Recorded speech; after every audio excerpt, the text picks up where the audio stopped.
The signal from the void, the galaxy was quiet. As if it had gone to sleep, stars burned in the distance, their light reaching across endless black. But nothing disturbed the silence for years, for centuries. The void between stars had been calm.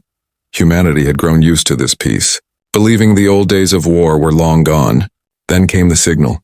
It was faint at first, a whisper across the deep channels of space. Operators at a listening post almost ignored it, thinking it was static, but the sound repeated. Broken, weak, yet still alive, it carried an ancient code, one that no one had seen in thousands of years. The officer on duty leaned forward, his eyes wide. His hands shook as he called for backup. More staff rushed in, their faces pale as the message was decoded. It was a distress beacon, an SOS. The room filled with quiet panic. This was not an alien cry for help. It was human, older than any of them, older than their grandparents' grandparents. The voice that spoke through the static was trembling, broken yet filled with urgency. It spoke of danger, of enemies unseen, of a threat rising from the dark. Commanders were called at once. Their faces were stern, their voices heavy. The message was routed to the capital and soon across Earth. Powerful men and women read the words that had come from the edge of space. The council gathered in silence, leaders of fleets, governors of colonies, strategists of war all sat in one chamber. The lights were dim, the room heavy with tension. The message was played again, the static crackling like ghostly breath. Distress and fleet moving, awaken. The fragments were enough. Every person in that chamber knew what the words meant. Every human had heard the stories, the tales of the Deathworlders, the fleet that once carried humanity through endless wars, the fleet that had been locked away, hidden in the dark, waiting. One general stood up, his voice cold. He said the signal was nothing but a trick, an echo from a forgotten age. Maybe an alien plot, he demanded it be ignored. But the archivists shook their heads. They pulled out records written in fading ink. They displayed hollows of old wars and pointed to the matching codes. The beacon was real. Around the galaxy, whispers spread. Ships patrolling near the signal source reported strange lights, shapes the size of mountains drifting in the void, silent giants that gave no answer, engines cold yet bodies intact, ships that should not exist anymore. But did aliens too had seen the signal? Far empires stirred uneasily. Their spies carried rumors back to their councils. Deathworlders, they whispered, the humans.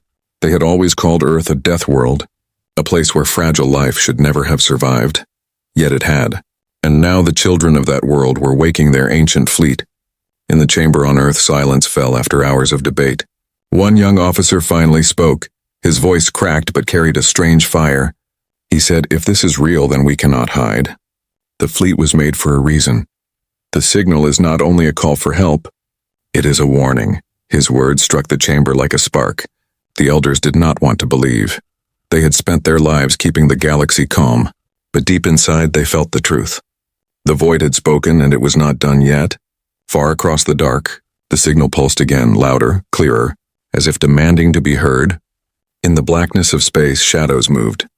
A massive shape turned slowly, lights flickering across its hull.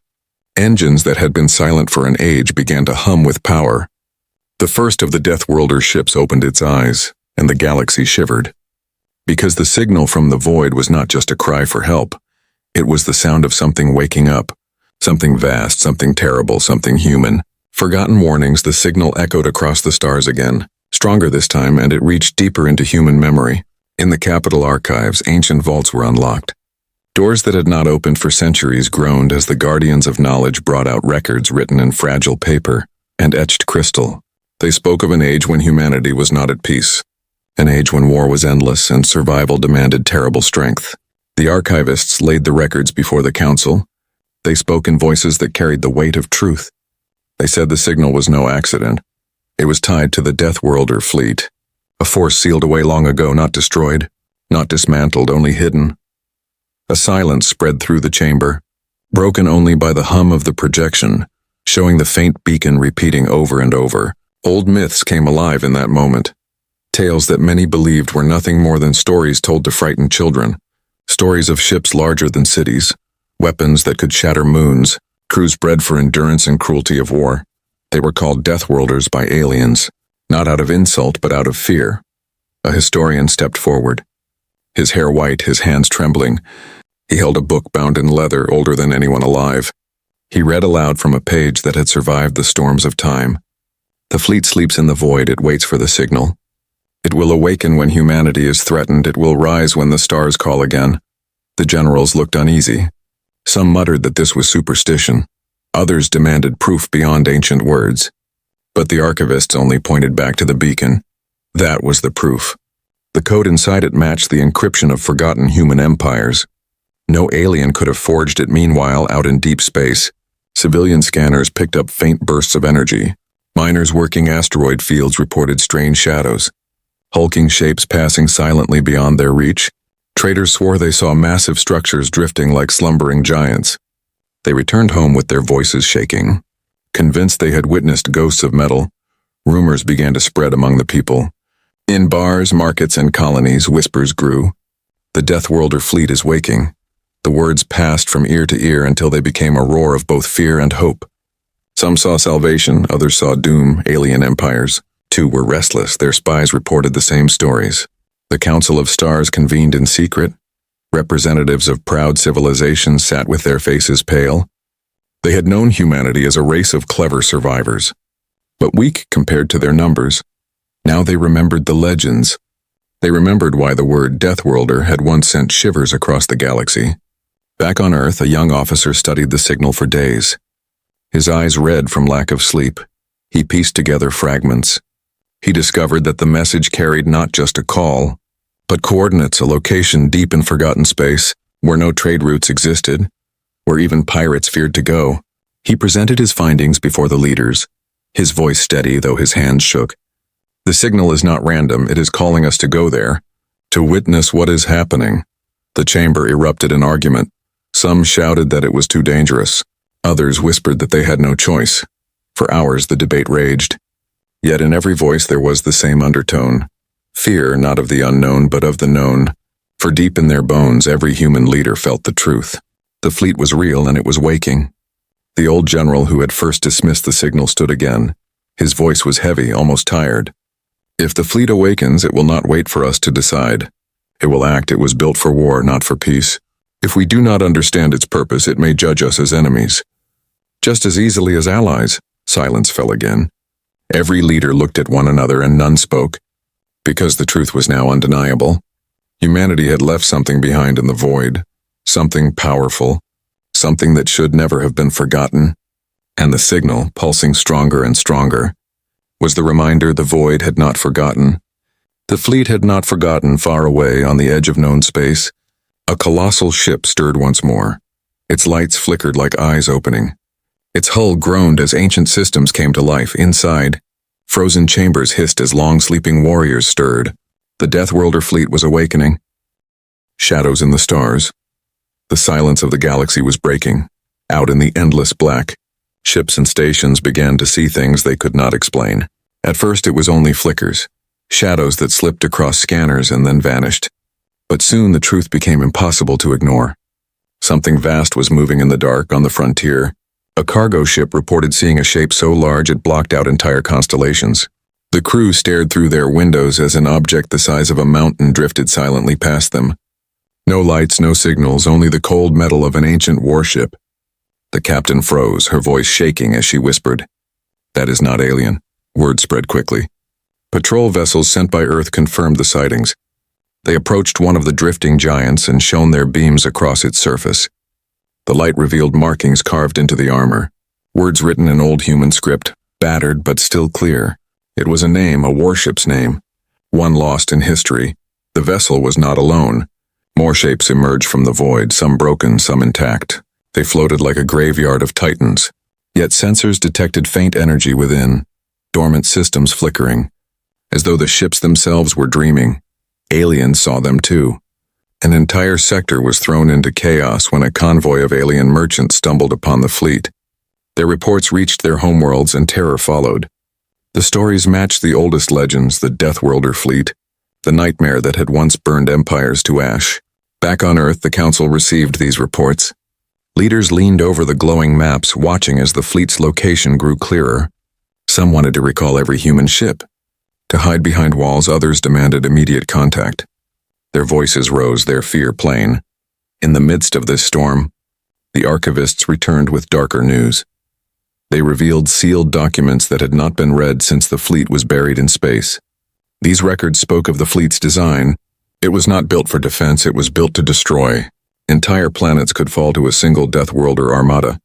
Stars could be silenced under its weapons.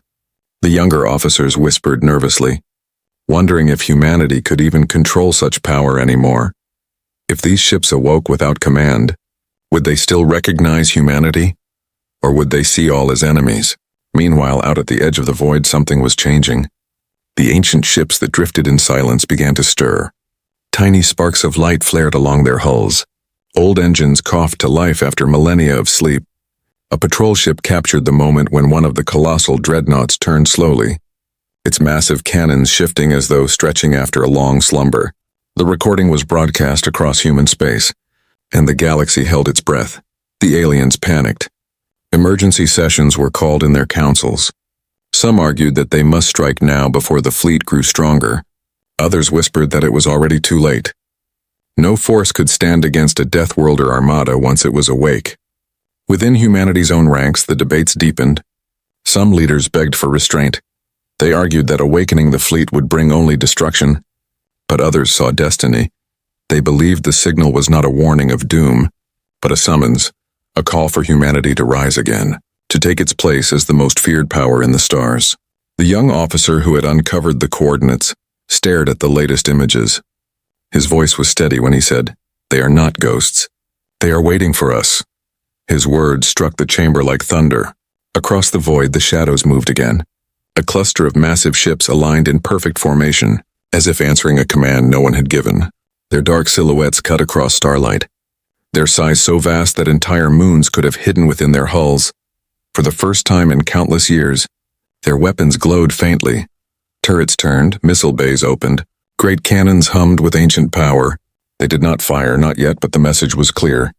The Deathworlder fleet was no longer asleep. Every ship, every station, every world that saw the shadows in the stars felt the same chill. The Deathworlders had returned, and the galaxy understood a terrible truth. The distress signal was not calling for help. It was calling them awake. The galaxy trembles. The galaxy had always believed humanity was dangerous, but contained Earth was a death world, yes. But the humans had settled into trade, diplomacy, and exploration. They had been clever and stubborn, but never truly a threat to the greater empires, not anymore. That belief shattered the moment the Deathworlder fleet stirred. Across the stars, alien councils were thrown into chaos. Great halls filled with the voices of panicked leaders. Their languages mixed into a storm of fear. One by one, reports arrived. Patrols and spies bringing the same message. The human fleet is moving, the Deathworlder armada is real. Some empires demanded immediate war. They called for joint fleets to attack before the humans could gain control of their ancient power. They argued that if the Deathworlder fleet was allowed to awaken fully, no force in the galaxy could stop it. Others shook their heads, whispering that even combined armadas would fall. They remembered their ancestors' warnings. They remembered why humanity had once been left alone, not out of mercy but out of terror, on Earth. Leaders watched these debates through intercepted transmissions. They knew the aliens were afraid, and fear could be deadly in the council chambers. Arguments raged as fiercely as in alien halls. Should humanity try to hide the fleet, or declare its awakening as a warning? Some wanted to bury the truth. Others wanted to show the galaxy their strength. In the middle of this chaos, the archivists revealed more secrets. The Deathworlder fleet had been sealed away not only to protect humanity's enemies, but to protect humanity itself. The ships were not like modern vessels. They carried weapons that bent stars. They carried crews trained for endless war. Their purpose was not survival but domination if they fully awoke. Humanity might no longer control them. Humanity might serve them. Whispers spread among the people. Colonists spoke of protection, hoping the fleet would shield them from alien aggression. Others trembled in fear, asking if the fleet would see them as weak and unworthy. A rumor spread that the fleet would judge, that its first act would be to decide whether modern humanity had lived up to the name Deathworlder, or whether it had grown soft. Meanwhile, in the void, the awakening grew stronger. More ships lit their engines, their dark hulls shining faintly in the starlight. Their formation tightened. no longer drifting like ruins, but aligning like soldiers preparing for battle. Alien scouts tried to approach, but those who came too close never returned. Their signals cut off mid-scream. Their last transmissions showed glimpses of massive turrets turning, cannons glowing, and then silence. Alien empires trembled. The strongest among them considered retreating to their homeworlds, closing their borders.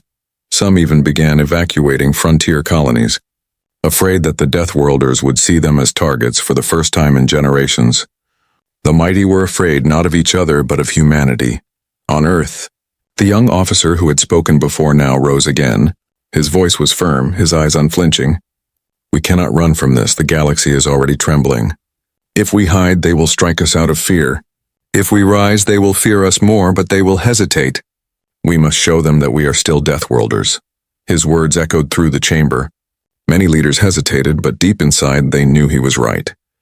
The galaxy had already judged. The only choice left was whether humanity would stand as prey or as predator. Across the stars, the Deathworlder fleet shifted once more. Thousands of ships now glowed with awakening energy, their weapons powered slowly, humming with lethal readiness. The distress signal pulsed a final time. Not weak, not broken, but strong. A thunderous beat through the dark. The sound carried into every receiver, human and alien alike. And in that moment, the galaxy trembled. Entire empires whispered the same truth. The Deathworlders have returned. The shadows in the stars were no longer shadows, they were fire, and soon, the fire would burn across the heavens. Humanity answers. The council chambers on Earth were filled with silence. Every leader, every officer, every advisor knew that hesitation could destroy them. The galaxy was already trembling, watching, waiting. Their enemies feared them. But fear could turn quickly into attack. Something had to be done. The young officer who had spoken before stood once more. His voice was stronger now. He pointed to the great map hovering over the chamber. The blinking light of the distress signal pulsed like a heartbeat. "The fleet is awake. It is waiting for us. If we do nothing, we will be seen as weak. If we claim it, we will be seen as Deathworlders again." Some leaders still hesitated. They remembered peace. They remembered treaties and trade. They feared losing what little stability humanity had built. But others leaned forward, their eyes burning. They whispered that peace was only a dream, that survival had always demanded strength. The room divided until an old admiral, her voice deep and steady, rose from her seat. She had fought in wars long past. She had bled for Earth. Her words cut through the chamber. "We cannot run from what we are. The fleet was made by us. It belongs to us. It answers to us. If we deny it, we deny humanity itself." The decision was made. Orders were given, command ships were launched, and messages were sent across human space. Crews were recalled, officers chosen, soldiers gathered, their uniforms sharp, their voices steady. They all knew what was at stake. If the Deathworlder fleet accepted them, humanity would rise. If not, humanity would burn. The news spread quickly.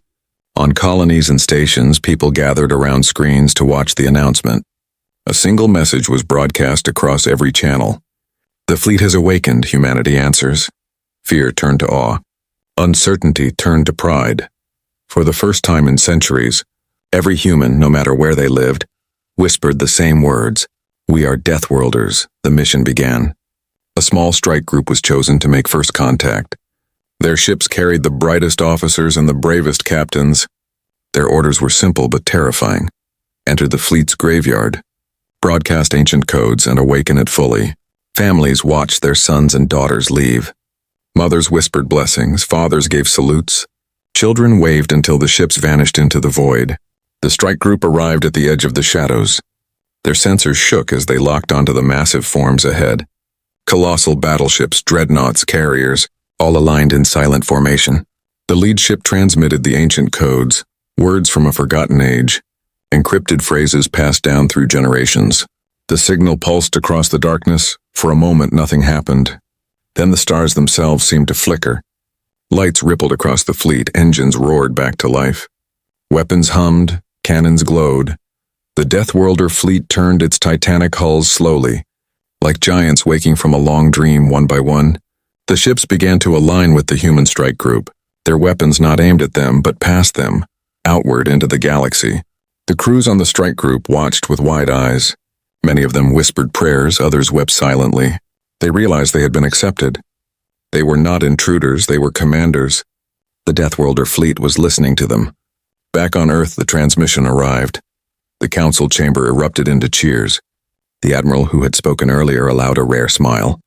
Humanity had not been cast aside, humanity had been chosen. The Deathworlder fleet was awake, and it answered to them. But the moment of triumph carried a shadow. For across the stars, alien scouts had seen the same awakening. Their reports flew back to their empires. Their councils screamed in panic. Some began preparing fleets of their own, desperate to strike before the Deathworlders marched. The galaxy was now a powder keg, and one spark would ignite war on the edge of the void. The young officer stood on the command deck of his ship. He gazed at the titanic vessels surrounding him, their hulls shining with lethal power. His heart pounded as he spoke softly. We have awakened something greater than ourselves. Now we must be worthy of it. The Deathworlder fleet's engines thundered. Thousands of ships aligned in perfect formation. The signal that had once been a weak cry for help now pulsed with unstoppable force.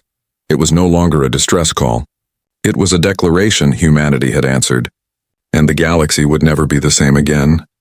The first move the void was no longer silent. Where once only drifting shadows had floated, now engines thundered. Their low hum rolled like storms across the stars. The Deathworlder fleet was awake, its ships aligned in flawless formation. Thousands of vessels moved as one, guided by codes older than any living commander. From the bridge of the human strike group, officers stared at their displays. They saw the colossal battleships spread like wings of iron, dreadnoughts the size of cities rising from slumber, carriers unfolding their hangars like giants stretching their arms. Every ship carried scars of ancient wars, yet their weapons pulsed with a terrible, fresh energy. The first alien scouts appeared on the horizon of stars, sleek frigates fast and cautious. They had been sent to watch, to test, to measure the threat. They whispered to their command centers across light years, reporting what they saw. The fleet is real, it is vast, it is moving. But their whispers ended in screams. The Deathworlder fleet shifted its focus, turrets turned, missile bays opened, and beams of raw light tore across the void. The alien frigates tried to flee, their engines burning hot, but it was useless. One by one they were erased, explosions flashing silently in the dark. The patrol ships vanished in minutes, leaving nothing but debris. The human officers gasped, some covered their mouths, others clenched their fists. They had seen war before, but never like this. The Deathworlder fleet had not hesitated. It had acted with perfect precision, as though it had been waiting for this very moment. Across the galaxy, the destruction of the alien scouts sent shockwaves.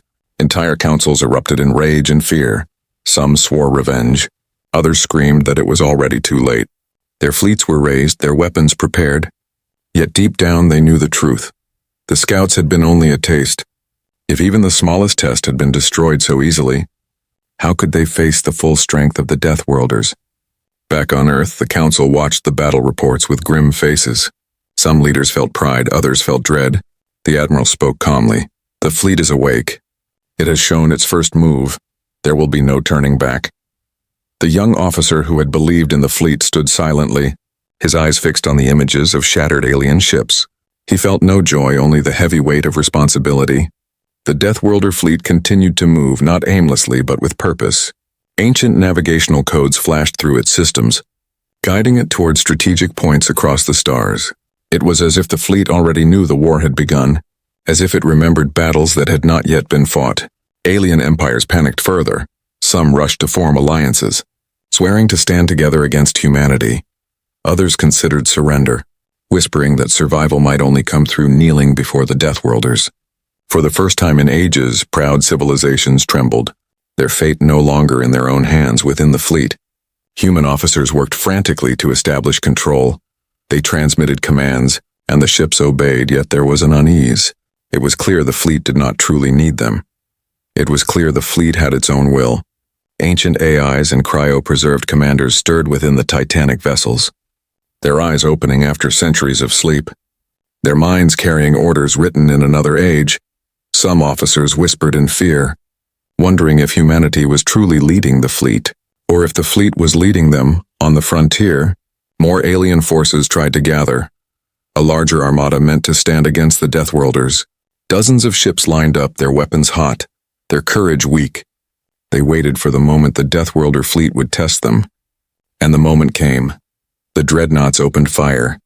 Their blasts cut through shields as if they were paper. Missiles rained like falling stars. Carriers released swarms of smaller fighters, each one more lethal than an alien cruiser. The alien armada fought desperately, but their formations collapsed within minutes. Their fleets scattered, some destroyed, others fleeing without shame. The galaxy had just witnessed the first true move of the Deathworlder fleet.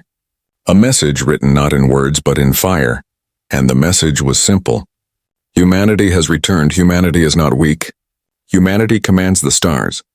The young officer, standing on his bridge, whispered to himself, "This is only the beginning."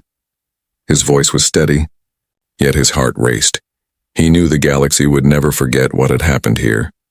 He knew this was the spark that would ignite a war greater than any before. Far across alien worlds, citizens watched the news in terror. Entire populations hid in silence, afraid to speak the word Deathworlder, afraid that even whispering it might draw attention. But in human colonies, a different fire spread. Men and women raised their heads with pride. Children shouted the stories.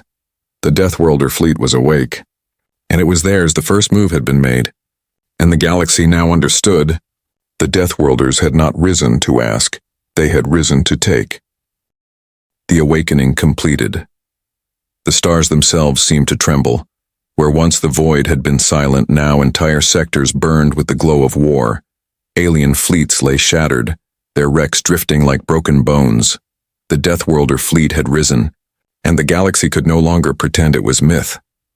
On Earth, the council chambers glowed with the light of reports flooding in. Screens showed battlefields littered with alien wreckage, transmissions of alien leaders screaming in panic. For some, it was a moment of triumph. They raised their voices with pride, declaring that humanity had returned to its rightful place. For others, it was a moment of dread, for they saw not victory, but the beginning of something far greater. The Admiral stood at the center of the chamber, her voice steady. The awakening is complete. The fleet has answered, and now the galaxy trembles, but tremble is not enough. The galaxy will strike back, and we must be ready. Her words cut through both pride and fear, reminding all who listened that this was only the opening chapter, not the end. Out at the edge of space, the Deathworlder fleet moved with terrifying precision. Thousands of ships aligned in flawless formation, dreadnoughts leading, carriers spreading their wings, fighters swarming like shadows across the dark. They no longer drifted like ruins. They marched like an army. Their engines roared like thunder, shaking the void. Inside their ancient hulls, systems came alive, forgotten AIs calculating strategies with ruthless clarity. Cryo chambers opened, releasing commanders of old, men and women whose names had been lost to history. Their eyes were cold, their voices steel. They remembered wars no one else had lived through. To them, no time had passed. For them, the battle that ended centuries ago had simply paused, and now resumed. The human strike group that had made first contact now found itself dwarfed by the vast armada. Officers aboard those ships whispered to each other in awe and fear. They wondered if they were truly in command, or if they were only passengers aboard a storm too vast to control. When they sent signals, the fleet obeyed, but the fleet also moved without command, following paths only it seemed to know. As if it carried orders not from the present but from the past, alien empires no longer debated in silence. Emergency alliances were forged, old rivalries forgotten in the face of this new terror. Some swore to fight until the last world burned. Others secretly prepared escape plans, dreaming of hiding in the farthest corners of the galaxy. But none believed they could face the Deathworlders and win. On human colonies, a different fire burned. People lifted their heads higher. They spoke with pride. For the first time in ages, they no longer felt small among the stars. Children played at being Deathworlder captains. Old veterans wept tears of pride as they saw the fleet they once thought lost rise again. The name Deathworlder, once whispered with fear, was now spoken with reverence. The young officer who had first recognized the signal stood once more on his bridge. His eyes looked across the endless armada, his heart heavy with both pride and fear.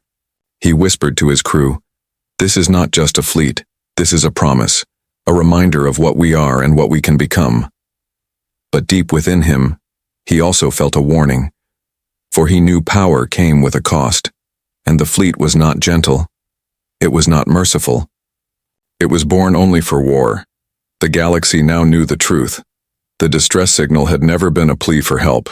It had been a summons, a call not only to humanity, but to the entire cosmos, announcing that the Deathworlders had returned. The fleet lit the stars with its engines, a river of fire cutting through the void, and as it moved, the galaxy could only watch, trembling. Some prayed for mercy, some prepared for resistance, and some simply waited for the inevitable. The awakening was complete. The Deathworlder fleet had risen, and this was only the beginning.